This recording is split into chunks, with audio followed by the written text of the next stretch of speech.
Hello, everyone. This is City Council Rewind, looking at the meetings for Tuesday, January 2nd, 2024. And I am Aaron McCulloch, Director of Communications for the City of Broken Arrow, and this is Assistant City Manager of Administration, Norm Stevens.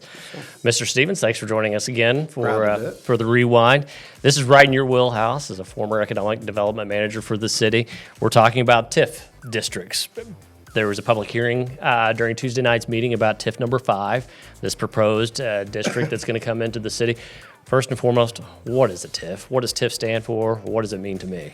TIF districts, the actual definition for them is Tax Increment Financing Districts. And the state of Oklahoma is a little different than all the rest of the states. The way municipal government is primarily funded is through sales tax. Most all other states fund their governments differently.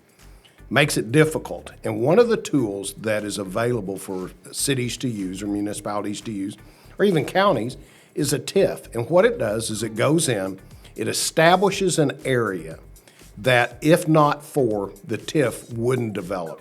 So it allows you in this, whatever that area may be, to establish a TIF, and it leaves the existing sales tax. It just continues to fund the government like it always did. But any new sales tax for a period up to 25 years can be captured and put towards paying off the loan that the city took out for that TIF. So what we're talking about is the amphitheater. And there's a TIF that was laid over that area. Right now, there is nothing generating, for the most part, any sales tax dollars. By putting that TIF over that area, all the sales tax dollars that are generated, either from the amphitheater or from businesses going in around, we will capture that sales tax and it will be put towards paying off our debt.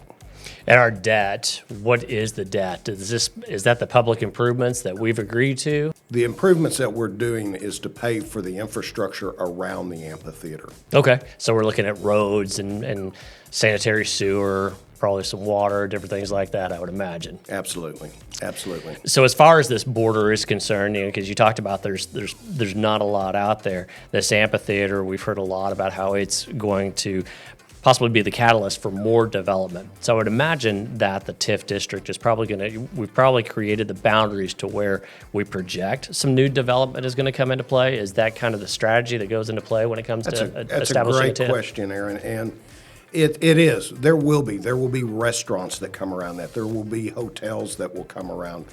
There'll be probably convenience stores that come in, because when you have 40 to 60 events a year, that's a lot of people coming in there, and they're going to want to maybe eat before or eat after. They're going to want to be able to go to a convenience store and get whatever they need. So it will really develop an area of our city that, once again, if not for that TIF, which is allowing us to get the amphitheater in, would probably not develop for many, many years. Wagner County is our partner in this particular TIF. They have been very supportive of the city of Broken Arrow. They passed a resolution yesterday during their county commissioners meeting to support and to participate in it. So it's a fantastic partnership between the city of Broken Arrow and Wagner County. And folks, property tax is not going to increase or anything because of this, because we're not taking ad valorem out of this TIF. Is that right? That's exactly correct. It is a 100% sales tax TIF, and that is so important for everyone to know. We are not using the ad valorem to pay off the note that we borrowed for all the infrastructure.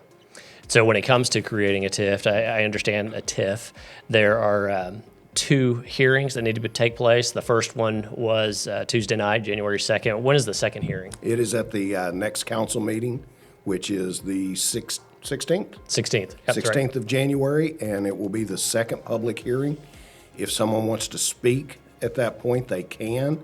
And then we'll move forward with the TIF, and I think you'll start to see some great things going on out there. And at that second hearing, is there the possibility that the city council may adopt the TIF district, or an ordinance? How does that part work? The ordinance will be created. This is where the final step comes in towards the TIF being established. You can learn more about those items and many others on the city website. All you have to do is click on Agendas and Minutes in the Government section, click on the date range, drop-down list, and then select the governing body. Find the meeting date of your choice and select the meeting details.